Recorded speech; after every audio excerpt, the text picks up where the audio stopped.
Okay, hello everyone. We are in logistic lab at KTH So derta. Hopefully this material can help you to understand a little bit more in details of what you have to deliver for your project work, and if in general you are curious to know what's happening in the lab. So this is basically the vision that we have for this lab. That we call it the cyber physical systems. We have this physical production logistics system that we have some stuff here. Later on we will discuss in more details what we have. We want to create a cyber environment which is a copy of this physical flow that we have here.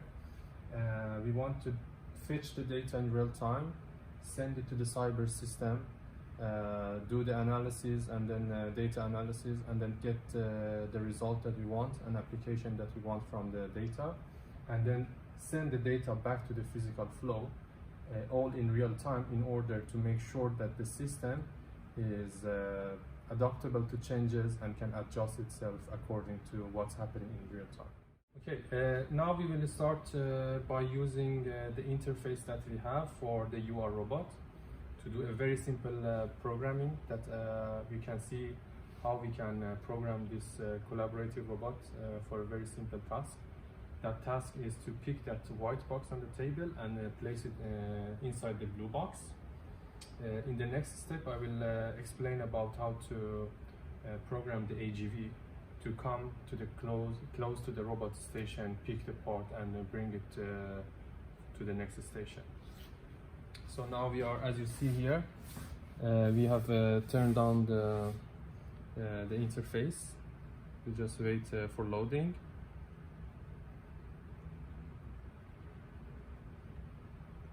This is usually the first page that you will get, and then we try to turn on the robot from here.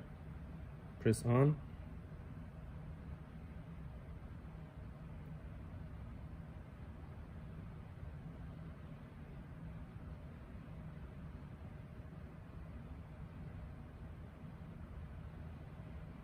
And then press start.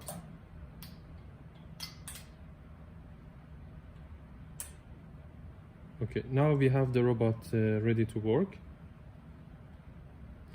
I have to go to manual work. Probably you don't need to see the password now. And now we have to activate the gripper. As you see here, we have a vacuum gripper, so I just press connect. Gripper is now connected. Here you can adjust the power of the gripper from 0 to 100%. Usually depends on what type of parts you have. You can do trial and error to find the best one, but now we just leave it around 30% to see what will happen. In the next step, you see this button here, new. I just click on it, and then you have two choices, program and installation. We go to program, and this is the programming environment that you get. As you see here in the left menu, you have move, waypoint, direction, wait, set, and so on and so forth to the end. So since we are going to do a very simple task, I will start by adding waypoint. Waypoint means the first point that the robot wants to go to it in order to start the process. So we have waypoint 1, as you see here. I will click on it. There are two ways of telling the robot where is the waypoint 1. One is by manually, there is a button here. So you see, if I press the button and keep it, I can keep programming the robot. The other way is just by using the interface. So now I think we can combine these two methods together. So I set waypoint, click on this one, set waypoint, which is the first step. I keep this button here, as you see, and then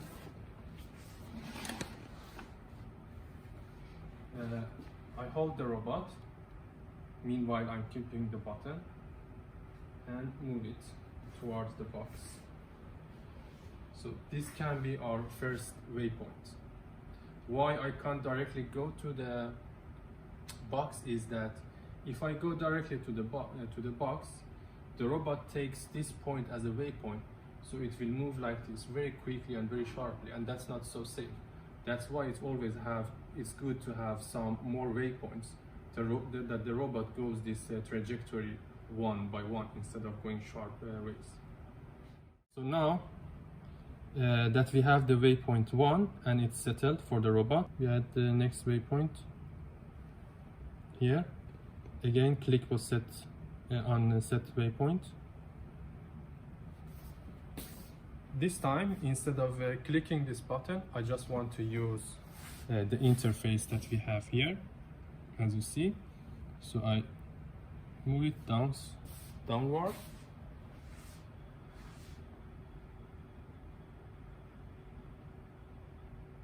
I think it's enough.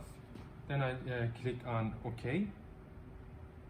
When it clicks, so you see that now we have waypoint 2 in the programming area. By adding the third waypoint, you see that it becomes yellow. It happens for each time that you do it. When it's yellow, it means that the waypoint is not set yet. So when you set it and when you press OK, then it becomes black. So now we have set point here, and again I click on this button and adjust the robot position to the position that I think is good enough.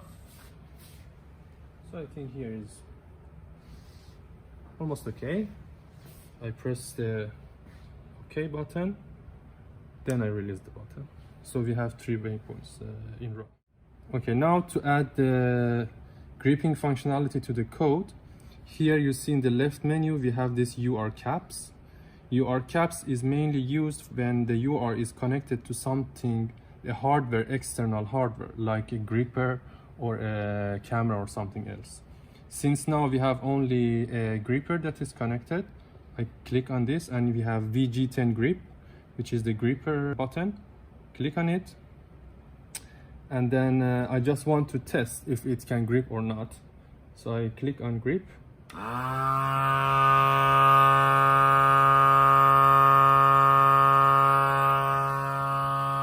As you see, it's not gripping. It means that the position is not perfect. So we have to go back to waypoint 3.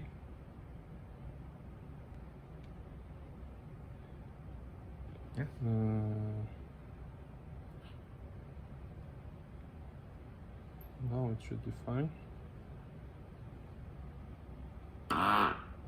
Yes. So as you see, the gripper has done its job. It's a bit shaky, but it's fine, no problem. So as you see now, the robot has gripped the box, and now it's time that the robot move upward, go to this side, and then bring the box back to the blue box and release it. So in order to do that, we go to waypoint, set waypoint, and go upward, as you see. I think it's enough. Then we press on OK. We add another waypoint, set waypoint. So I keep pressing on the arrow, this arrow, it means that it's moving. And then I press OK. Then I add the next waypoint, set waypoint.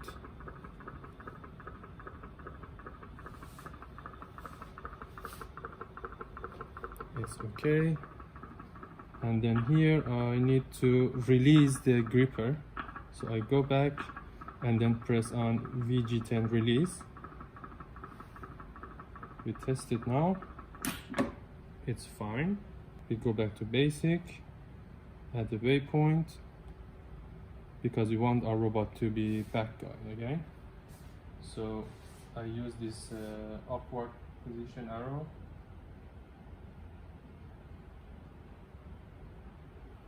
It's okay. And then here I just press save, and then I can add a name to it and then save it. Okay, so now we want to see that if our robot is working according to what we have coded. We have this start page, so I click on load program and try to find out the code that I was writing, video test. Click on open and click on run. Here the robot will ask you where is the start position, so you can just tell it here is the start position, and then from here it plays.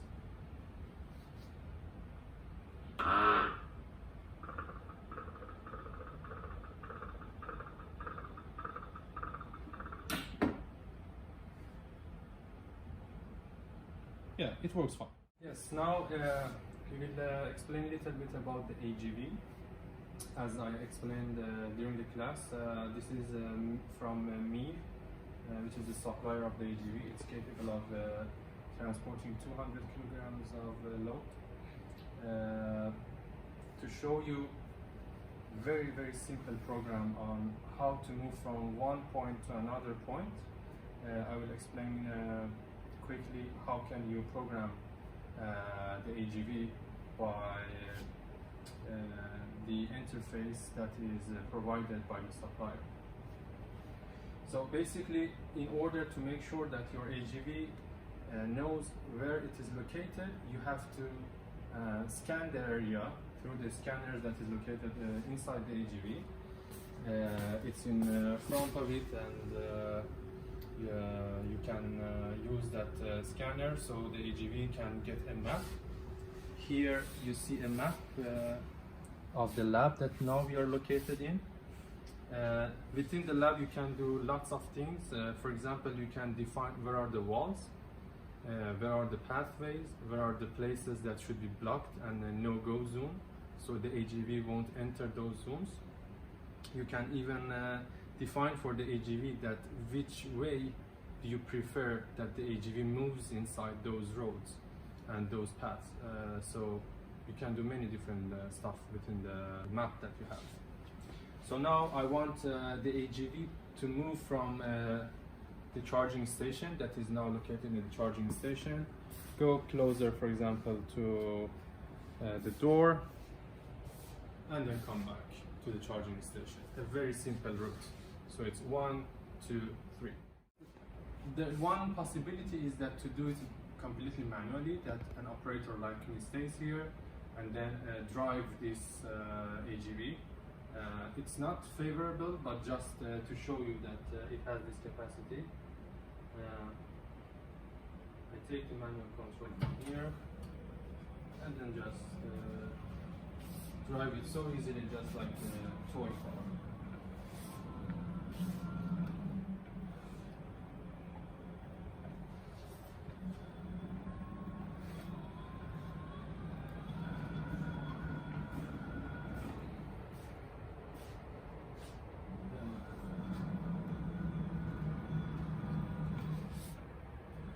Drive in any position.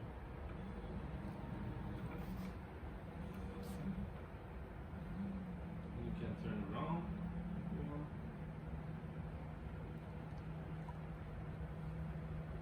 Yeah, that's it.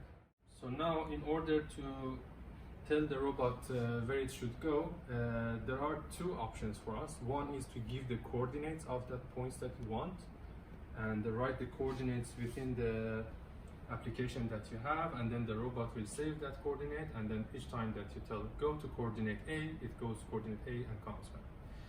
If you don't exactly know where that coordinate is, one solution is that you manually drive your AGV to that point that you want, and then tell the robot that go to that position, and then, for example, come back to the charging station. So now I try to drive it.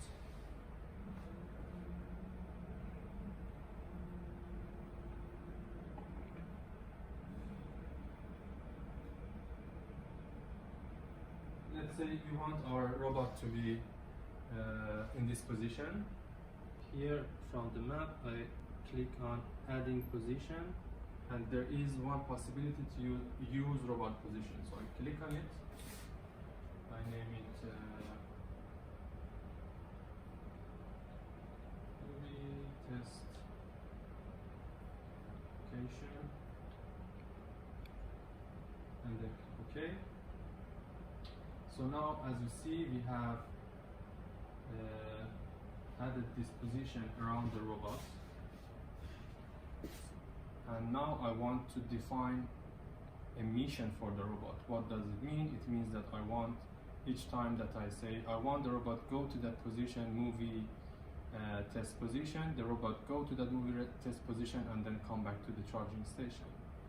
To do that, on the left side of this application, you see there are dashboard, setup, monitoring system, help, and logout. So I go to setup, and then here you see we have a new dashboard including mission, maps, sounds, and so on and so forth.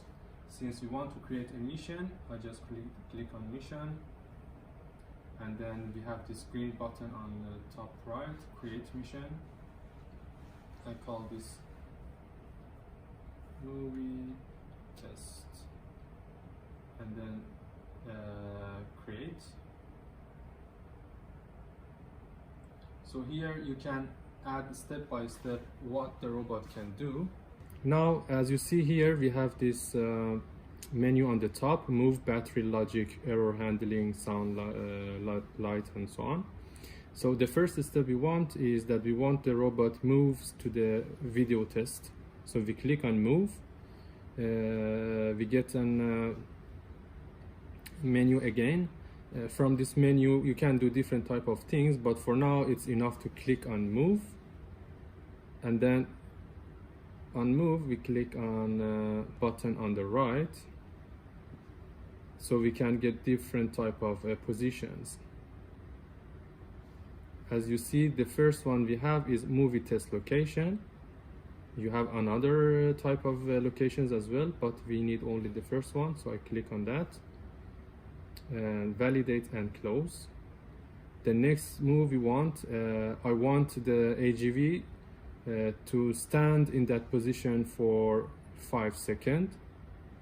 So I click on logic, and then I have this wait button.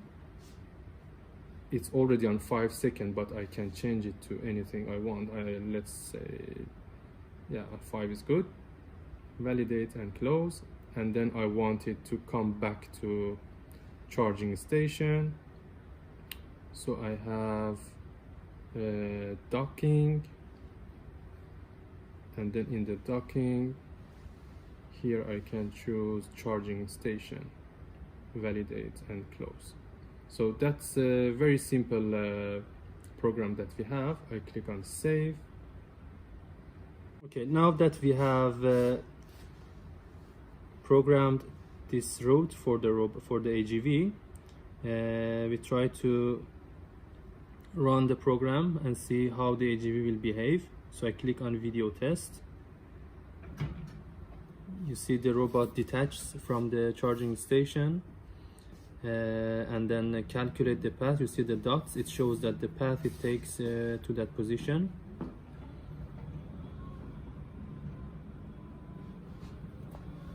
Now you see there is an obstacle in front of it, so it tries to move around and recalculate where it can, how it can reach that position. Now the AGV will wait there for 5 seconds because we already told it or programmed it so, and now it's time to come back to the charging station. So you see from the dots that how you see the robot is deviated from its path because I was standing in front of the robot,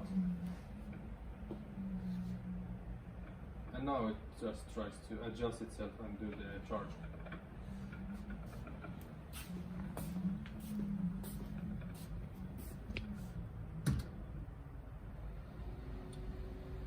Yes, that's it. Okay, now we can explain about the RTLS system. The RTLS system is useful when you want to locate your objects within internal environment of your business. For example, here in our lab, we have this sense points around the whole lab that we are inside. Besides, we have sense points in the hallway and in the pedal car factory. We will look into that later. This is the tag that we can locate in real time. This transmits the signals to these sense points, and then the sense points will triangulate the position of this tag. So in real time we can see where in this map, in the hallway and in the pedal car, this tag is moving. So you can place this tag on your operator. For example, we have placed it on this box just to show that where our products are, or even if you want to locate for example your AGV or some other stuff that you have. So now, as you see in the interface that is provided by the supplier, we have the map of our lab and the building, those parts that have the sense points. On the right side of the menu, you see that which type of tag that we are gonna use. Right now we have 3 tags for person, so I'm gonna click on it. So you see it's activated, and then one of the tags is moving around because Jake is moving the tag around. So you can see that in almost real time or close to real time, we can get the tag move around. I can even click on the heat map and the trace, so I can get a data how the movement have been done and where the operator has spent the most time of his working time. Besides, it's possible to see the impact. For example, if there is an accident, you can see that in real time, and those red dots represent the accident points that you see within the lab. Okay, thank you.